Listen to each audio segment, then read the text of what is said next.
இப்போது புதிய அறிமுகம் ஆச்சி ஹோட்டல் சாம்பார் 50 கிராம் ரூபாய் 20 மட்டுமே.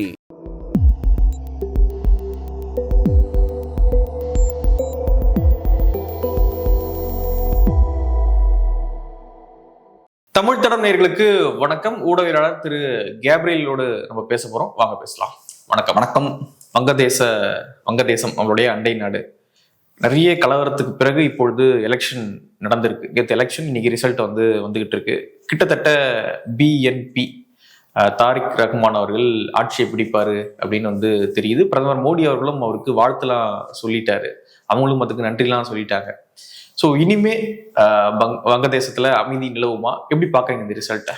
பங்களாதேஷ் பொறுத்தளவுல கடந்த 2 ஆண்டுகளாவே ஏகப்பட்ட குழப்பங்கள். 2024ஆம் ஆண்டு பெரிய ஒரு அரசியல் மாற்றம் அங்க ஏற்படுது. ஷேக் ஹசீனாவோட ஆட்சி ஒரு முடிவுக்கு கொண்டு வரப்படுது. அதுக்கப்புறம் அவங்களும் பங்களாதேஷ் தப்பிச்சு இந்தியாவுக்கு வந்துடுறாங்க. அதுக்கப்புறம் ஒரு 2 இயர்ஸ் பார்த்தோம்னா முகமது யூனஸ் தலைமையில ஒரு இடைக்கால கவர்மெண்ட் அங்க பங்களாதேஷ நிர்வாகம் பண்றாங்க. ஸோ ரொம்ப முக்கியத்துவம் வாய்ந்த ஒரு எலெக்ஷன் இது.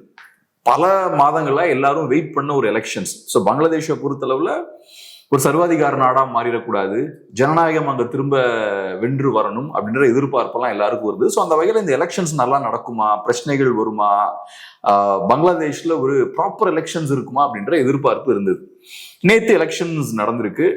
இன்னைக்கு இப்ப ரிசல்ட்ஸ் எல்லாம் வர ஆரம்பிச்சிருச்சு. நேத்தே பார்த்தோம்னா நிறைய அசம்பாவிதங்கள் நடந்ததா நிறைய செய்திகள், வீடியோஸ் எல்லாம் வருது. பட் அதெல்லாம் தாண்டி ஓரளவுக்கு எல்லாரும் இந்த எலெக்ஷன்ஸை ஏத்துக்கிறாங்க. கம்ப்ளீட்டா இது ஒரு மோசமான எலெக்ஷன்ஸ் அப்படின்ற மாதிரிலாம் யாரும் சொல்லல. எல்லாரும் பிரச்சனைகள் இருக்கு, பட் இருந்தாலும் இந்த எலெக்ஷன்ஸை எல்லாருமே அங்கீகரிக்கிறாங்க. இப்ப வரக்கூடிய ரிசல்ட்ஸை வச்சு பார்க்கும்போது, இன்னும் ஃபைனல் ரிசல்ட்ஸ் இல்ல, வரக்கூடிய ரிசல்ட்ஸை வச்சு பார்க்கும்போது கம்ஃபர்டபுளா பங்களாதேஷ் நேஷனலிஸ்ட் பார்ட்டி ஜெயிச்சிருவாங்க அப்படின்ற ஒரு சூழல் தான் இருக்கு. ஸோ 100 சீட்டு கிட்ட போயிட்டாங்க இல்லையா அவங்க? மொத்தம் 300 சீட்ஸ் பங்களாதேஷ்ல பார்லிமெண்ட்ல. அதுல 208 சீட்ஸ் அப்படின்னு இப்போதைக்கு பாக்குறோம். 208 சீட்ஸ் அவங்க ஜெயிச்சிருக்காங்கன்ற மாதிரி. ஸோ தாரிக் ரஹ்மான் அடுத்தது பிரைம் மினிஸ்டர் ஆக போறார். ஸோ பங்களாதேஷ் நேஷனலிஸ்ட் பார்ட்டியை பொறுத்தளவுல ஜியாவுர் ரஹ்மானால துவங்கப்பட்ட ஒரு கட்சி. ஸோ அவர் தான் பங்களாதேஷோட விடுதலைய பிராட்காஸ்ட் பண்றாரு. அந்த டிக்ளரேஷனை பிராட்காஸ்ட் பண்றாரு. முஜிபுர் ரஹ்மான் அவர்கள் சார்பா அதை அவரு டிக்ளேர் பண்றாரு. அதுக்கப்புறம் ஜியாவுர் ரஹ்மான் கொல்லப்படுறாரு 80கள் துவக்கத்துல நினைக்கிறேன். அந்த மிலிட்ரி கூல அவரு கொல்லப்படுறாரு. அதுக்கப்புறம் அவரோட ஒய்ஃப் கலிதா ஜியா பிரைம் மினிஸ்டரா இருக்காங்க. அவங்க 3 டைம்ஸ் பிரைம் மினிஸ்டரா இருக்காங்க. ஸோ அந்த காலகட்டத்துல தான் பார்த்தோம்னா பேட்டில் ஆஃப் த பேகம்ஸ்பாங்க. ஒரு சைட்ல ஷேக் ஹசீனா, இன்னொரு சைட்ல கலிதா ஜியா. பேகம்னா ஒரு ராணி மாதிரி, ஒரு ஹை ஸ்டாட்டஸுமான பேகம்பாங்க. ஸோ பேட்டில் ஆஃப் த பேகம்ஸ்னா இந்த 2 பெண்களுக்கு இடையே நடந்த மோதல். ஏறக்குறைய பல ஆண்டுகள் அது நடந்தது, பல டிகேட்ஸ் அது நடந்ததுன்னு நினைக்கிறேன், அந்த 2 பெண்களுக்கும் இடையேயான அந்த மோதல். அதுக்கப்புறம் ஒரு பாயிண்ட்ல இவங்க ஷேக் ஹசீனாவோட கரங்கள் பார்த்தோம்னா வலு பெற ஆரம்பிக்குது. பங்களாதேஷ் நேஷனலிஸ்ட் பார்ட்டி மேல பெரிய அழுத்தங்கள் போடுறாங்க. தாக்கு பிடிக்க முடியாம இவரு தாரிக் ரஹ்மான் பங்களாதேஷ்ல இருந்து அவரு லண்டன் தப்பிச்சு போறாரு. ஹெல்த் ரீசன்ஸ்க்காக போறாரு. அதுக்கப்புறம் ஏறக்குறைய 17 இயர்ஸ் அங்கேயே இருக்காரு. இப்ப டிசம்பர் மாசம் தான் அவர் வந்தார். போன வருஷம் டிசம்பர் மாசம் தான் வராரு. அவர் சில நாட்கள்லயே காலிதாசியாவும் இறந்துடுறாங்க. அதுக்கப்புறம் ப்ராப்பரா பங்களாதேஷோட அந்த பிஎன்பி கட்சியோட சேர்மனாவும் அவரு பொறுப்பேற்றுறாரு. சோ இப்ப அவர் வந்தப்பவே ஒரு பெரிய பரபரப்பு வர ஆரம்பிச்சிருச்சு. அவர் எப்ப பங்களாதேஷுக்கு வந்தாரோ அப்பவே ரைட்டு, அடுத்தது தாரிக் ரஹ்மான் பங்களாதேஷோட பிரைம் மினிஸ்டர் ஆவதற்கான வாய்ப்புகள் அதிகம் அப்படின்ற மாதிரி ஒரு பெரிய பரபரப்பு ஏற்பட்டுச்சு. பெரிய ஒரு வரவேற்பும் அவருக்கு வழங்கப்பட்டது. மக்கள் மத்தியிலையும் பெரிய ஒரு ஆரவாரம் இருந்தது. ஸோ இப்ப எலெக்ஷன்ஸும் ஓரளவுக்கு கன்ஃபார்ம் ஆயிருச்சு. ரிசல்ட்ஸ் எல்லாம் ஓரளவுக்கு வந்துருச்சு. கண்டிப்பா ஜெயிக்க போறாரு. நாளைக்கு அநேகமா அவரு பதவி ஏற்றுவார். 2வது இடத்துல பார்த்தோம்னா ஜமாத்தி இஸ்லாமி அலைன்ஸ். அந்த அலைன்ஸ் பார்த்தோம்னா ஏறக்குறைய 70 சீட்ஸ் அவங்க ஜெயிச்சிருக்காங்க. பரவாயில்ல. எதிர்பார்க்கப்பட்ட விஷயம் என்னன்னா இன்னும் கொஞ்சம் கூட பெட்டரா ஜமாத்தி இஸ்லாமி பெர்ஃபார்ம் பண்ணுவாங்க அப்படின்ற மாதிரி எதிர்பார்க்கப்பட்டது. அந்த அளவுக்கு பெர்ஃபார்ம் பண்ணல.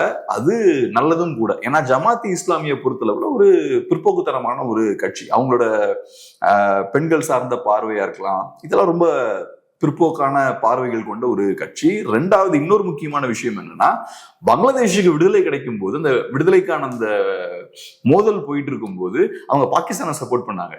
ஜமாத்தி இஸ்லாமி இந்தியாவுக்கு விடுதலை கிடைக்கிறதுக்கு முன்னாடியே உருவாக்கப்பட்ட கட்சி. 1940s துவக்கத்திலேயே உருவாக்கப்பட்ட கட்சி. அப்பவே கொஞ்சம் இந்த ஒரு ராடிக்கல் இஸ்லாமிக் பார்ட்டியா தான் அவங்க இருந்திருக்காங்க. ஸோ அதனால எப்பவுமே அவங்க பாகிஸ்தானோட ரொம்ப க்ளோஸா இருந்திருக்காங்க. ஏன்னா இப்ப இஸ்லாம மையமா வச்சீங்கன்னா நீங்க நேச்சுரலா இப்ப பாகிஸ்தான் தான் நீங்க சூஸ் பண்ணுவீங்க, நேஷனலிசம் சூஸ் பண்ண மாட்டீங்கல்ல. சோ அந்த மாதிரியான ஒரு ஸ்டாண்ட்ல இருந்திருக்காங்க. அதனால விடுதலைக்கான போராட்டமாக நடக்கும்போது அவங்க பாகிஸ்தானை தான் சப்போர்ட் பண்ணாங்க, ஜமாத் அவங்கள தான் சப்போர்ட் பண்ணாங்க. இந்த எலெக்ஷன்ல அவங்க பெருசா பெர்ஃபார்ம் பண்ணல, அது ஒரு நல்ல விஷயம் தான். பட் அதை நம்ம இன்னும் கொஞ்சம் டீட்டெயிலா பேசுவோம் அவங்களோட பெர்ஃபார்மன்ஸ் பத்தி. அப்புறம் நேஷனல் சிட்டிசன் பார்ட்டி அப்படின்ற ஒரு கட்சி, NCP. இந்த கட்சி பார்த்தோம்னா ஏறக்குறைய 5 சீட்ஸ் அவங்க வின் பண்ணிருக்காங்க. இந்த கட்சி எலெக்ஷனுக்கு முன்னாடியே விழுந்துட்டாங்கன்னு தான் நான் பாக்குறேன். SAD அப்படின்ற ஒரு அமைப்பு இருந்தது, ஸ்டூடெண்ட்ஸ் அகெயின்ஸ்ட் டிஸ்கிரிமினேஷன். இந்த அமைப்பு தான் பார்த்தோம்னா மோஸ்ட்லி இந்த ஸ்டூடெண்ட்ஸ் ப்ரொடெஸ்ட்லாம் அவங்க தான் லீட் பண்றாங்க. ஷேக் ஹசீனாவோட ஆட்சி முடிவு கொண்டு வரப்படுது இல்லையா, அந்த போராட்டங்களை SAD அப்படின்ற அந்த அமைப்பு தான் நடத்துறாங்க.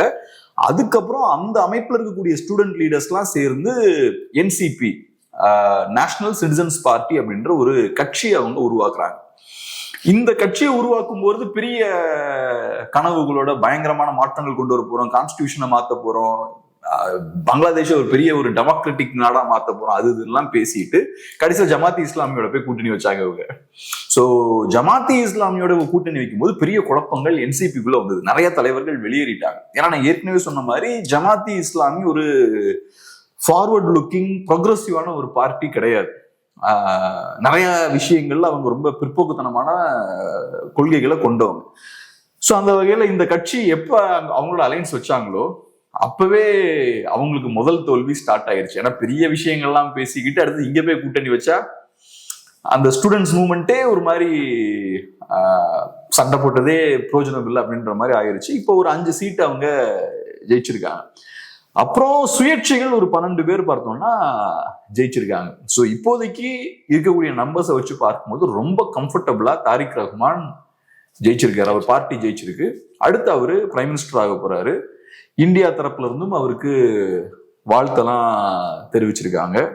ஸோ பங்களாதேஷ் இப்ப ஒரு அடுத்த ஸ்டேஜுக்கு புது சாப்டர் ஆரம்பிச்சிருக்காங்க. ஷேக் ஹசீனாவோட அவாமி லீக் இந்த எலெக்ஷன்ல கண்டெஸ்டே பண்ணல, அவங்கள பேன் பண்ணிட்டாங்க. ஸோ ஷேக் ஹசீனா அவர்கள் இங்கிருந்து வீரவசனங்கள்லாம் பேசிட்டு இருக்காங்க. இந்த எலெக்ஷன் ஒரு ஃபார்ஸ், இதை ஏத்துக்க கூடாது, யூனஸ் முகமதோட அந்த ரூலை ஒரு முடிவு கொண்டு வரணும், இந்த எலெக்ஷன் செல்லாது அப்படி இப்படின்லாம் இங்க இருந்து பேசிட்டு இருக்காங்க. பட் அஃப்கோர்ஸ் அவங்க இங்க உட்கார்ந்துருக்காங்கனாலே அவங்களோட பேச்சுக்கு பெரிய வேல்யூ இல்லைன்னு அர்த்தம்.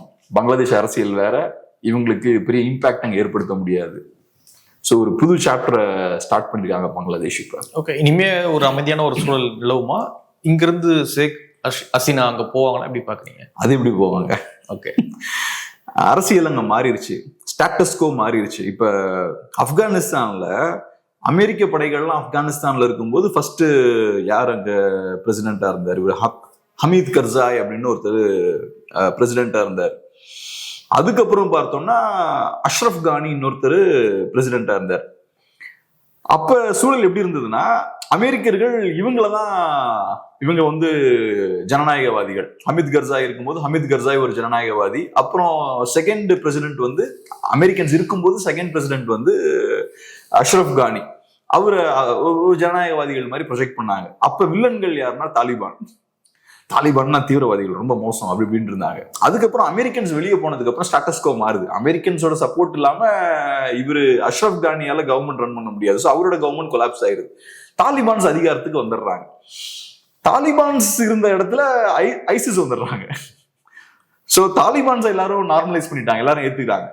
இப்ப எல்லாரும் தாலிபான்ஸோட தான் பேச்சுவார்த்தை நடத்திட்டு இருக்காங்க. தாலிபான்ஸ் இதுக்கு முன்னாடி இருந்த இடத்துல யார் வரா? ஐசிஸ் வந்துடுறாங்க. இப்ப புது பேட் கைஸ் வந்து ஐசிஸ் தான் இப்ப மோசமான தீவிரவாதிகள். இப்ப அதே மாதிரி அவாமி லீக் இருந்த இடத்துல இப்ப BNP வந்துட்டாங்க. BNP இருந்த இடத்துல ஜமாத் வந்துட்டாங்க. இப்ப ஜமாத்தி இஸ்லாமி வந்துட்டாங்க. இதுக்கு முன்னாடி பார்த்தோம்னா அவாமி லீக் ஒரு லிபரல் பார்ட்டி மாதிரி, அவங்க ஹிந்துஸ்கிட்டையும் அவங்களுக்கு நல்ல ஒரு செல்வாக்கு இருந்தது. பெருசா மத ரீதியான விஷயங்களை கையில் எடுக்க மாட்டாங்க, இந்தியாவுக்கு ஃபேவரபிளா இருந்தாங்க. ஓரளவுக்கு ஒரு லிபரல் பார்ட்டியா பார்க்கப்பட்டாங்க அவாமி லீக். BNP பார்த்தோம்னா கொஞ்சம் ப்ரோ பாகிஸ்தானா இருப்பாங்க, கொஞ்சம் அக்ரெசிவான நேஷனலிஸ்ட் பார்ட்டியா பார்க்கப்பட்டாங்க. இப்ப அவாமி லீக் இருந்த இடத்துல BNP வந்துட்டாங்க. BNP இருந்த இடத்துல ஜமாத் இப்ப வந்துட்டாங்க, ஜமாத்தி இஸ்லாமி வந்துட்டாங்க. இதுல என்ன சிக்கல்னா, ஜமாத்தி இஸ்லாமிய பொறுத்தளவுல ஹிஸ்டாரிக்கலா பெருசா அவங்க ஸ்கோர் பண்ணது கிடையாது. இதுக்கு முன்னாடி அவங்க வின் பண்ண ஹையஸ்ட் நம்பர் ஆஃப் சீட்ஸ் எனக்கு தெரிஞ்சு ஒரு 17-18 சீட்ஸ் ஜெயிச்சிருப்பாங்க, அதுக்கு மேல ஜெயிச்சிருக்க மாட்டாங்க. ஆனா இப்போ அவங்களோட டேலி பார்த்தோம்னா 70 கிட்ட வந்துருச்சு. ஸோ நம்பர் இன்க்ரீஸ் ஆயிருச்சு. அப்ப இந்த எலெக்ஷன்ல பிஎன்பி ஜெயிச்சாலும் ஃபியூச்சர்ல ஜமாத்தி இஸ்லாமி ஜெயிக்கிறதுக்கான வாய்ப்பு இருக்கு. ஏன்னா இப்ப சண்டைன்றது இவங்களுக்கு 2 பேருக்கும் தானே. இப்ப மாற்றுன்னு அடுத்த ஜமாத்தி இஸ்லாமி தானே, பிஎன்பிக்கு மாற்று ஜமாத் தான். அப்ப நாளைக்கு ஜமாத்தி இஸ்லாமி அதிகாரத்துக்கு வருவதற்கான வாய்ப்பு இருக்கு. இது அவ்வளவு நல்ல விஷயம் கிடையாது. குறிப்பா இந்தியாவுக்கு இது நல்ல விஷயம் கிடையாது. இப்ப பிஎன்பியை பொறுத்தளவுல ஒரு காலத்துல அவங்க பாகிஸ்தானோட ரொம்ப க்ளோஸா இருந்த ஒரு பார்ட்டி, இந்தியாவுக்கு எதிராக செயல்பட்ட ஒரு கட்சி. அப்ப இந்தியாவுக்கு ஃபேவரபிளா இருந்தது அவாமி லீக். ஆனா இப்ப பிஎன்பி கொஞ்சம் லைட்டா வழிக்கு வந்திருக்காங்க. ஏன்னா அவங்களுக்கு தெரியுது இப்ப நம்ம இந்தியாவை ரொம்ப பகைச்சிக்க கூடாது. அதே மாதிரி இந்தியாவும் உடனே நம்மளும் அவருக்கு வாழ்த்துலாம் சொல்றோம். காளிதாசியா இறந்தப்ப இந்தியால இருந்தும் ஜெய்சங்கர் அவர்கள் போனாருன்னு நினைக்கிறேன். கரெக்ட், ஜெய்சங்கர் அவர்கள் போனாரு. ஸோ அதெல்லாம் நம்ம செய்யறதுக்கான காரணம் என்னன்னா, ரைட், நம்ம அவங்களோட என்கேஜ் ஆகணும். புதுசா ஒரு கவர்மெண்ட் வருதுன்னா அவங்களோட நம்ம என்கேஜ் ஆகணும். அவங்களும் கொஞ்சம் இறங்கி வந்திருக்காங்க. இந்தியா இங்க ஒரு ரீஜனல் பவர் ஏஷியால. ஸோ நம்மளும் இந்தியாவோட சேர்ந்திருப்போம். அதனால பிஎன்பி கொஞ்சம் இறங்கி வந்திருக்காங்க. ஆனா இப்ப சிக்கல் என்னன்னா, இன்னொரு சைட்ல ஜமாத்தி இஸ்லாமி பவர்ஃபுல் ஆயிட்டு இருக்காங்க. அது சிக்கல். அவங்க எப்பவுமே கொஞ்சம் ப்ரோ பாகிஸ்தானா போகக்கூடிய ஒரு பார்ட்டி. ஓப்பனா இந்தியாவுக்கு எதிராக பெருசா எதுவும் பேசல, பட் அவங்களோட அஃபிலியேஷன் பார்த்தோம்னா அந்த சைடு தான் எப்பவுமே இருந்திருக்கு. நம்மளை பொறுத்தளவுல ஐடியலா அவாமி லீக் இருந்தா நமக்கு நல்லது. ஐடியலா அவாமி லீக் இருந்தா நல்லது. ஆனா இப்ப அதுக்கான வாய்ப்பே இல்லை. அவாமி லீக்ன்ற அந்த பார்ட்டி கேம்லயே கிடையாது. அப்படிப்பட்ட ஒரு சூழல்ல இருக்கிற 2 பார்ட்டி எது? ஜமாத்தும் பிஎன்பியும் தான். அதுல எது பெஸ்ட்னா பிஎன்பி. ஸோ அந்த வகையில பார்த்தா இருக்கிற பெஸ்ட் ஆப்ஷன்ஸ்ல பிஎன்பி கிடைச்சது நல்ல விஷயம் தான். ஆனா ஓவராலா பார்க்கும்போது இந்தியா கூட ரொம்ப க்ளோஸா இருந்த ஒரு கவர்மெண்ட் காணாம போயிருச்சுன்றது, ஒரு பார்ட்டி காணாம போயிருச்சுன்றது நமக்கு ஒரு பெரிய பின்னடைவு. இப்போ தாரிக் ரஹ்மான் அடுத்தது வங்கதேசத்தினுடைய பிஎம், அவரு ப்ரோ இந்தியான்னு பார்க்கலாமா இல்ல ப்ரோ சைனான்னு பார்க்கலாமா? அவருக்கு தெரியல இப்போதைக்கு என்ன பண்ண போறாருன்னு தெரியல. ரொம்ப இந்தியாவை பகைச்சிக்க மாட்டாருன்னு நினைக்கிறேன். ஏன்னா நம்ம நெய்பர்ல நம்மள ரொம்ப பகைச்சிக்க மாட்டாரு. இதுக்கு முன்னாடி இருந்த அளவுக்கு நமக்கு எதிராலாம் செயல்பட மாட்டாருன்னு நினைக்கிறேன். பட் இப்ப என்னன்னா, அவாமி லீக் வீழ்ந்தது நம்ம இன்ஃப்ளூயன்ஸ் கம்மியாயிருக்குன்னு அர்த்தம் பங்களாதேஷ்ல, இல்லையா? நம்ம இன்ஃப்ளூயன்ஸ் கம்மியாகிறதுனாலதான் அங்க அவாமி லீக் வீழுது. அதுவும் ஒரு பார்ட்டா நம்ம பார்க்கலாம். அதே மாதிரி பிஎன்பி பவருக்கு வரதே சைனாவோட இன்ஃப்ளூயன்ஸ் அதிகமாக இருக்குன்னு தான் நம்ம பார்க்கணும். ஸோ அதுதான் நான் சொல்ல வந்தேன். ஓவரால் சினாரியோவை ஓவராலாக நம்ம பார்க்கும்போது இது நமக்கு ஒரு பின்னடைவு. ஆனா இந்த எலெக்ஷன்ஸ்ன்னு பார்த்தோம்னா ஜமாத் வர்றதுக்கு இவங்க எவ்வளவோ மேல். ஸோ அவங்க அவாமி லீக் மாதிரி நம்ம கூட க்ளோஸா இருக்க மாட்டாங்க. அவாமி லீக் இருக்கும்போது நம்மளோட ஒரு தோஸ்தா அவங்க இருந்தாங்க. பங்களாதேஷ்னா பிரச்சனையே இல்லை, நமக்கு ஃப்ரெண்ட்லி நேஷன் அப்படின்ற மாதிரி இருந்தாங்க. ஆனா அந்த சூழல் இப்ப மாறும்ன்றது என்னோட பார்வை. இப்பவே இந்த டைனமிக்ஸ் கொஞ்சம் லைட்டா மாறிடுச்சு. நம்மளோட இன்ஃப்ளூயன்ஸ் அங்க கொஞ்சம் கம்மி ஆயிருச்சு இப்பவே. அது ஒரு சிக்கல். பட் இருந்தாலும் இருக்கிற சூழல்ல பெஸ்டா என்ன பண்ண முடியுமோ அந்த விஷயத்த பண்றாங்க. ரெண்டாவது, அங்க இருக்கக்கூடிய மைனாரிட்டிஸுக்கு எப்படி அப்படின்ற கேள்வியும் இருக்கு. பிஎன்பியை பொறுத்தளவுல பெருசா மைனாரிட்டிஸை டார்கெட் பண்ண வேண்டிய தேவையெல்லாம் அவங்களுக்கு இல்லை. ஆனா ஜமாத் இப்ப ஸ்ட்ராங் ஆயிட்டு இருக்காங்க. அவங்க அந்த வேலையெல்லாம் பார்ப்பாங்க. ஸோ அந்த ஒரு சிக்கலும் இருக்கு. மைனாரிட்டிஸுக்கு போக போக அங்க கஷ்டமான ஒரு சூழல் தான் இருக்கும். ஏன்னா போலரைசேஷன் இன்க்ரீஸ் ஆயிருக்குல்ல. அவாமி லீக் இருக்கும்போது அவாமி லீக் இருக்காங்க, இன்னொரு சைட்ல பிஎன்பி இருக்காங்க. பிஎன்பியே வலதுசாரி கட்சியா கொஞ்சம் எக்ஸ்ட்ரீமான கட்சியா தான் பார்க்கப்பட்டது. இப்ப பிஎன்பி பவருக்கு வந்துட்டாங்க. பிஎன்பி இருந்த இடத்துல இன்னும் ரொம்ப அக்ரெசிவான ஒரு எக்ஸ்ட்ரீம் பார்ட்டி வலுப்பெற்று இருக்காங்க. ஸோ அது காட்டக்கூடிய விஷயம் என்ன, பங்களாதேஷி சொசைட்டி அங்க நிறைய போலரைசேஷன் நடந்திருக்கு, இல்லையா? நெக்ஸ்ட் லெவல் போலரைசேஷன் நடந்திருக்காங்க. ஸோ சொசைட்டில போலரைசேஷன் இந்த மாதிரி அதிகமாகுதுன்னா மைனாரிட்டிஸ்க்கு அங்கே நல்லது இல்லை. குறிப்பா ஹிந்துஸ்க்கு அது நல்லது இல்லை. அது ஒரு சிக்கலான ஒரு விஷயம். இப்போ முகமது யூனஸ் தான் வந்து ஒரு ஒரு காமந்து அரசு நடத்திட்டு இருந்தார், இல்லையா? ஸோ அவருடைய ஸ்டேட்டஸ் அடுத்து என்னவாக இருக்கும்? அவ்வளவுதான், அட்வைசரா இருப்பாரா? அவ்வளவுதான் அவருக்கு முடிஞ்சது, அவ்வளவுதானே. இன்ஃபேக்ட் அவர் இவ்வளவு நாள் விட்டுருக்க கூடாது. ஏறக்குறைய ஒரு 2 years அவர் அதிகாரத்தை பிடிச்சிட்டு உட்கார்ந்துக்கிட்டாருங்க. எலெக்ஷன் சீக்கிரமாவே நடந்திருக்கலாம், அது இன்னும் பெட்டரா இருந்திருக்கும். ஏன்னா இப்ப முகமது யூனஸ் இருந்த காலகட்டத்துல ஜமாத்தி இஸ்லாமி நல்லா கன்சாலிடேட் ஆயிட்டாங்க, நல்லா பவர்ஃபுல் ஆயிட்டாங்க. ஜமாத்தி இஸ்லாமி இவங்க ஃப்ரீயா ஃபங்க்ஷன் ஆக விடுறாங்க. அவங்க இந்த பொலிட்டிக்கல் பிரிசனர்ஸ் எல்லாம் ஃப்ரீயா வெளியே விடுறாங்க. அதுக்கெல்லாம் காரணம் என்னன்னா, ஜமாத்தி இஸ்லாமியை வளர்த்து விட்டா அவாமி லீக் அவங்க காலி பண்ணிடுவாங்க. அவாமி லீக் கேடஸ் எல்லாம் ஒரு கண்ட்ரோல் கீழே கொண்டு வந்துருவாங்க. ஸோ முகமது யூனஸ்க்கு பெருசா பவர் எதுவும் கிடையாது. அவர் என்ன ஒரு பெரிய பொலிட்டிக்கல் பார்ட்டியும் கிடையாது, பெரிய பொலிட்டிஷியனும் கிடையாது, மக்கள் செல்வாக்கும் ஒன்றும் பெருசா கிடையாது. அவரை ஒரு பாசிட்டிவான ஆளா பார்த்தாங்க பங்களாதேஷ்ல. அந்த டைம்ல ஒரு நோபல் பிரைஸ் வின்னர்னு பார்த்தாங்க. அதை தாண்டி அவருக்கு பொலிட்டிக்கல் பவர் கிடையாது.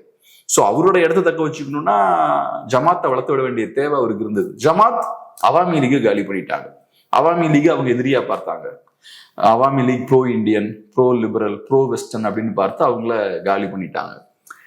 ஸோ இது முன்னாடியே நடந்திருந்தா நல்லது, இப்ப நடக்குது. பட் ஓகே, எலெக்ஷன் நடந்து முடிஞ்சிருக்கிறது நல்லது. அடுத்தது தாரிக் ரஹ்மான் பதவி ஏற்றாருன்னா அதோட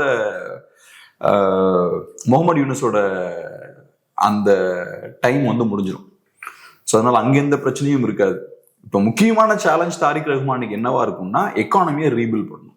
பங்களாதேஷ் எக்கானமி கொலாப்ஸ் ஆகி போயிருக்கு. ஓரளவுக்கு முகமது யூனஸ் பீரியட்லேயே ஓரளவுக்கு எக்கனாமிக் ஸ்டெபிலிட்டியை கொண்டு வந்துட்டாங்க. ஏன்னா அதுக்கப்புறம் பெரிய கலவரங்கள்லாம் வெடிக்கல, ஓரளவுக்கு மேனேஜ் பண்ணியிருக்காங்க. அதை இன்னும் கொஞ்சம் கூட ஸ்டடி பண்ணணும். அதுதான் பெரிய ஒரு சேலஞ்சா இருக்கும். பங்களாதேஷ் பொறுத்தளவுல இப்ப உலகம் முழுக்க ஒரு பொருளாதார மந்தநிலை இருக்கு, ஒரு அன்சர்டனிட்டி இருக்கு. என்ன நடக்கும் அப்படின்றது தெரியாத ஒரு அன்சர்டனிட்டி இருக்கு. இன்னொரு சைடுல ட்ரம்ப்பும் பார்த்தா நிறைய பிரச்சனைகளை கிரியேட் பண்ணிட்டு இருக்காரு. சைனாவும் அக்ரெசிவ் ஆகுறதுக்கான வாய்ப்பு இருக்கு. ஸோ இந்த மாதிரியான சூழல் இருக்கு. இந்த டைம்ல பங்களாதேஷோட பொருளாதாரத்தை ஸ்டடி பண்ண வேண்டிய ஒரு தேவை இருக்கு. பக்கத்துல பாகிஸ்தானும் இருக்காங்க, அங்கேயும் ஏகப்பட்ட குழப்பங்கள் இருக்கு. நம்ம நெய்பர்கிட்ட நிறைய பிரச்சனை இருக்குன்னா அங்க இருக்க பிரச்சனைகள் இங்கேயும் லீக் ஆகும், அங்க இருக்கிற இன்ஸ்டெபிலிட்டி இங்கேயும் லீக் ஆகும். ஸோ இந்த சிக்கல்கள்லாம் இருக்கு. ஸோ அதெல்லாம் மேனேஜ் பண்ணி பொருளாதாரத்தை ஸ்டடி பண்ணி ஒரு பொலிட்டிக்கல் ஸ்டெபிலிட்டியை கொடுத்து பங்களாதேஷை ரன் பண்றது முக்கியமான ஒரு சேலஞ்சா இருக்கும். இப்போதைக்கு சர்வாதிகாரத்தை நோக்கி பங்களாதேஷ் போகாம இருந்ததே பெரிய விஷயம். ஒரு ப்ராப்பரான ஒரு எலெக்ஷன், ஓரளவுக்கு ஒரு ப்ராப்பரான ஒரு எலெக்ஷன் நடந்ததே பெரிய ஒரு விஷயம் தான். வெயிட் பண்ணி பார்க்கலாம். நிறைய விஷயங்கள் நம்மளோட பகிர்ந்துக்கிட்டீங்க. நன்றி.